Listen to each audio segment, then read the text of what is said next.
I was looking at the skysports.com website when I came across an article, and I quote, "Tony Bellew can propel himself into contention for a world title with Anthony Joshua by defeating David Haye," says promoter Eddie Hearn. Going down the article, it says, and this is a direct quote from Eddie Hearn, "There is potential for a David Haye fight right now. So if someone beats him, then you have to think that person comes into the mix as well." Obviously that's referring to a potential fight with Anthony Joshua. Hearn goes on to say, "If Tony Bellew beats David Haye, he becomes a huge name, and it would be very difficult for him to return to the cruiserweight division because of the fights available to him in the heavyweight division. He feels like if he beats Haye, it's going to open doors for him in the heavyweight division as well." Now, long-term and regular viewers will know that at the minute, still a while out from the fight, I am tentatively picking Vladimir Klitschko to beat Anthony Joshua, and I am committed to picking David Haye to beat Tony Bellew. So I think that this is a matchup that put simply won't happen, and the reason I don't think it will happen is because I think Tony Bellew is going to lose to David Haye, and I think there's a very, very high chance that Anthony Joshua will lose to Vladimir Klitschko. However, it's interesting to see Eddie Hearn already sowing the seeds of a Joshua Bellew fight. And for me, I think that's very interesting. Because if Anthony Joshua is successful against Vladimir Klitschko, which I admit is a very definite possibility, and if David Haye is successful against Tony Bellew, let's see if Hearn makes David Haye versus Anthony Joshua.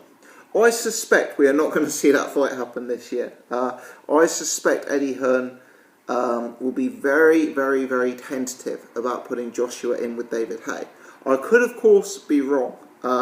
There's a lot of videos on my channel with me making incorrect predictions. So, it wouldn't be the first time and it won't be the last time if I get this completely wrong. And clearly, Eddie Hearn rates Anthony Joshua very, very highly by the fact he's putting him in with Vladimir Klitschko. So maybe I'm wrong, maybe Joshua will fight Haye. But very interesting to see Eddie Hearn already starting to tee up the Joshua Bellew fight. Now, my initial reaction to this news was that this is absolutely farcical. Tony Bellew, for me, has never been a big cruiserweight. He's always been someone, and I've been to 2 Tony Bellew weigh-ins at cruiserweight. He's always been someone who, at the £200 limit, has made £200 by being quite fleshy and carrying a far higher than average body fat percentage for an elite boxer. I've always thought Tony Bellew would probably be at his best operating at about £180. I appreciate that towards the end he was too big to make light heavyweight, and I appreciate that draining himself down was having a negative effect on his performance in ring.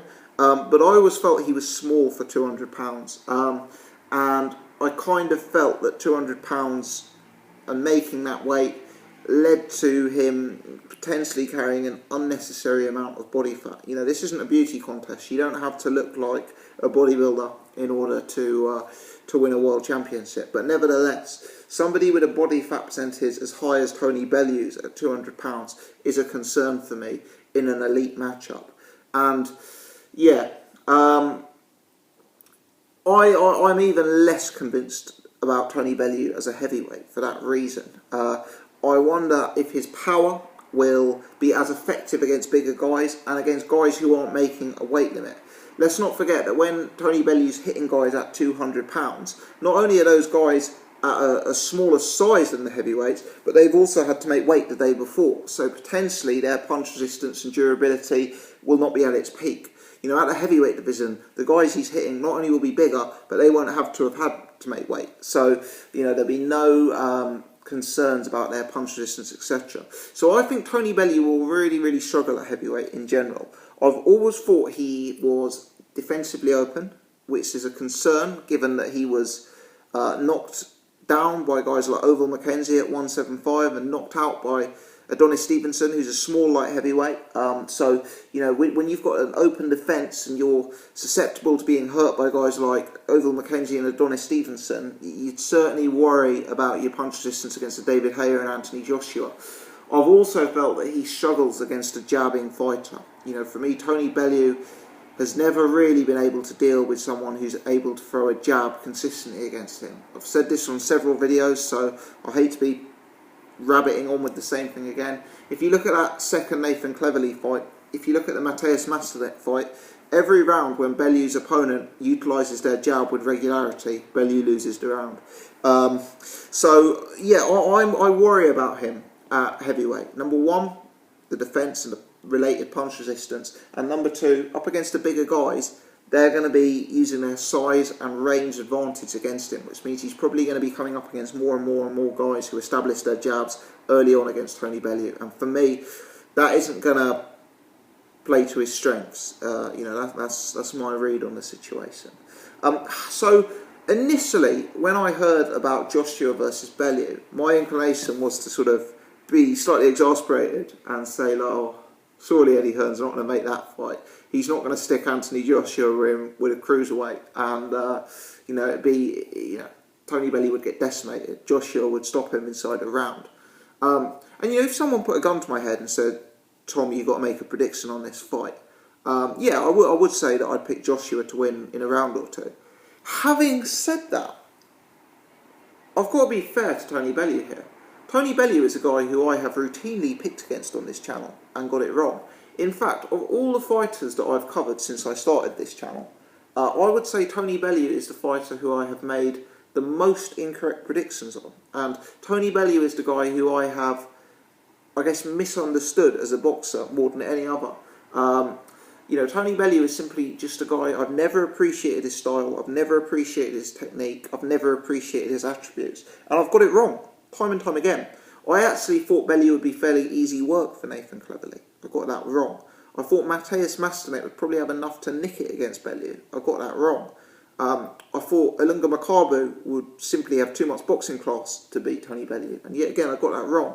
So, Tony Bellew has outperformed my expectations. And I think it's fair to say Tony Bellew's outperformed the majority of boxing fans' expectations. To be fair to him, if he goes and knocks out David Haye,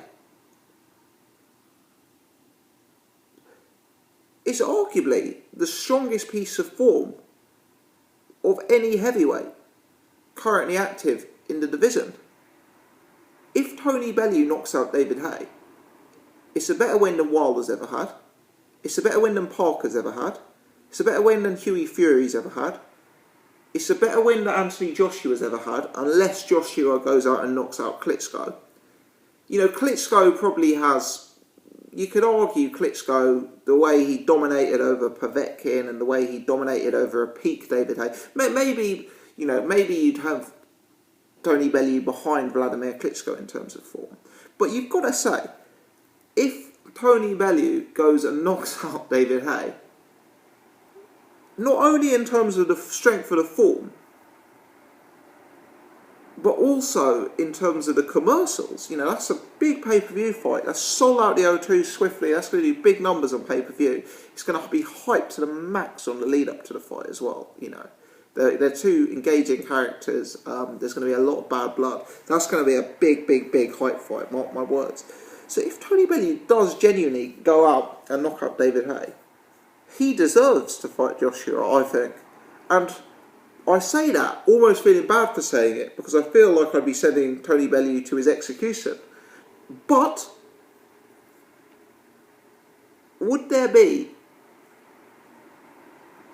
many more worthwhile competitors if you go and knock out David Haye? You know, that is a seriously strong form. It brings serious commercial weight to the equation. It's a domestic heavyweight class between a huge superstar name in Anthony Joshua and a guy who will be a massive name if he's successful against David Haye. So to be fair, for me it almost feels like a natural fight to be made. And I know I'll probably get stick for saying that in the chat. But I think Hearn would be wrong not to consider making the fight if Bellew is victorious against David Haye. This doesn't change the fact that I think Haye will knock out Tony Bellew inside 3 rounds. And, you know, my hope is that Eddie Hearn will be just as likely to make David Haye versus Anthony Joshua if David Haye is successful against Tony Bellew. So we shall see how it plays out. But I just wanted to put down some thoughts on this because I actually think it's a deceptive piece of news.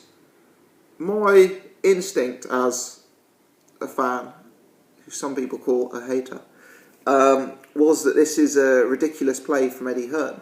But thinking about it, the streak that Tony Bellew's on, the way he continues to upset the odds, if he knocks out David Haye, then he's deserving of the biggest fights in boxing. Let me know your thoughts, people. Leave them in the comment section below.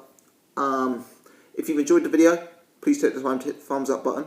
Got lots of new subscribers joining the channel recently. I massively appreciate that. So please subscribe so you can check out my other stuff. My links to my social media will be in the description, so add me as a friend on Facebook. Also, you can follow me on Twitter. My Twitter handle is @BoxingGossip. Many thanks for watching, guys.